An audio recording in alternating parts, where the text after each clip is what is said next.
Ross, you're not listening to me. I don't have time to stop. Come on, Rach, you don't have, what, 10 minutes? I don't have 10 minutes. What, Sophie, does she have 10 minutes? Ross, I told you I don't.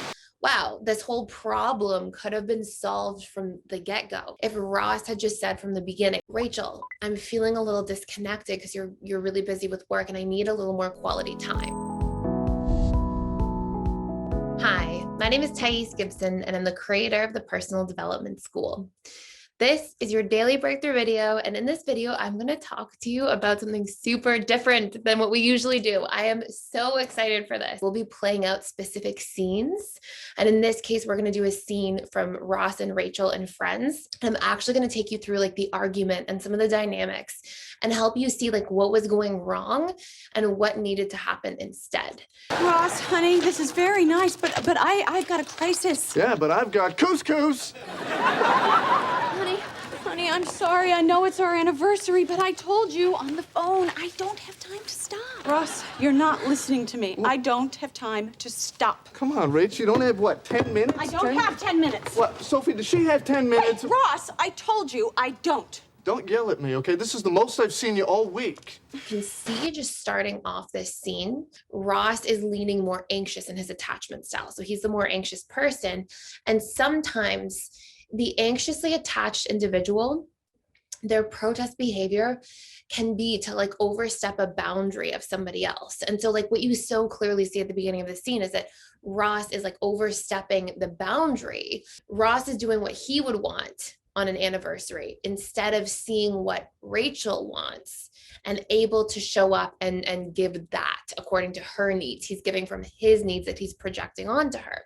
I completely understand. You were stressed. I was going to give you a chance to apologize to me. For what? For letting you throw me out of your office? You had no right coming down to my office, Ross. You do not bring a picnic basket to somebody's work, unless maybe they were a park ranger. Yeah, well, excuse me for wanting to be with my girlfriend on our anniversary. Boy, what an ass am I. What's actually happening is Rachel is seeking validation that her boundary was violated. So she really is expecting for Ross at a subconscious level, she's expecting this to say, hey, I'm so sorry I showed up unannounced.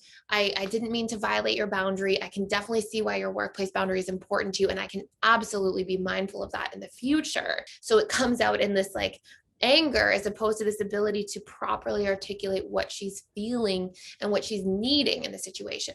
And then you see Ross on the flip side feel really unseen and unheard. And you can see like he sort of probably feels like he's being shamed about his intentions, which were mostly good, which were like to celebrate his partner on their anniversary.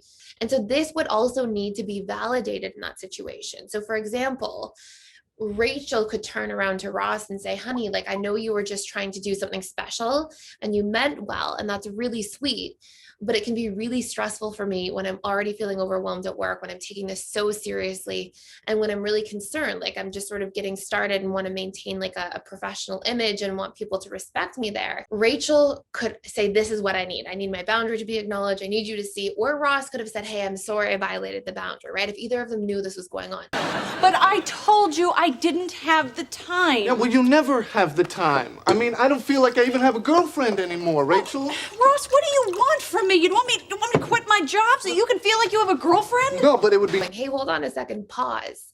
I can really see that one person needs more time and one person feels like they're lacking in time. There's this contradiction of needs and a bit of a friction here. Connect, right? So like, how can we insert more quality instead of quantity? And just so we're clear, quality of time will always trump quantity of time, because we can sit down and we can watch Netflix with somebody in passing for hours on end, or we can have a really deep half an hour or 15-minute conversation. But it would be nice if you'd realize that it's just a job. So instead of just saying it's just a job, what he's actually trying to say in the statement, it's just a job, is there's more to life. You're too focused on your job. I feel unseen. I feel misunderstood. I need time from you too, and I don't want you to forget about me. Just a job? Rachel has such a strong personality need relating to her career. And so when Ross says, oh, it's just a job, she feels like really unseen and really feels like it's this assault to her identity. And like, Now, what Ross should have said in this dynamic in a perfect world is something like, I know your job is super important to you, and I can really appreciate that. But I would also appreciate if you could try to just have a little more room in life for other things too. And remember that more balance might be a good thing. And my suggestion is, so he validates, I see you, I see that this is important to you, I appreciate that. My suggestion is, can we try to have date night once a week and coffee, one morning where we're just super present and we're there with each other? This would be a much healthier facilitation of the conversation. Is this about Mark? Oh my God. Oh my goodness. Wow. This whole problem could have been solved from the get-go before it ever became a problem. If Ross had just said from the beginning, instead of showing up with the picnic basket unannounced to try to test and see, if Mark was flirting with Rachel or whatever he might have been testing, if he just said, Rachel, I'm feeling a little disconnected because you're really busy with work and I need a little more quality time. And could we do it on Mondays and Thursdays? Or could we do at least one really good date night a week? And then if he also said, and my mind is starting to go a little crazy with thoughts, and I'm thinking like, oh, is there something with your boss? And I'm feeling a little unsafe or insecure around this. And I could use a little bit of clarity and reassurance as to like what's going on and why a disconnect is occurring all the time. And that vulnerability in relationships, I know it's hard. If we can just say, hey, this is what's going on for me, and somebody vulnerably shows themselves, anybody we love or care for, we're going to want to be able to say, oh my gosh, I see why you're feeling disconnected. And yeah, let's definitely put more of an effort into the relationship.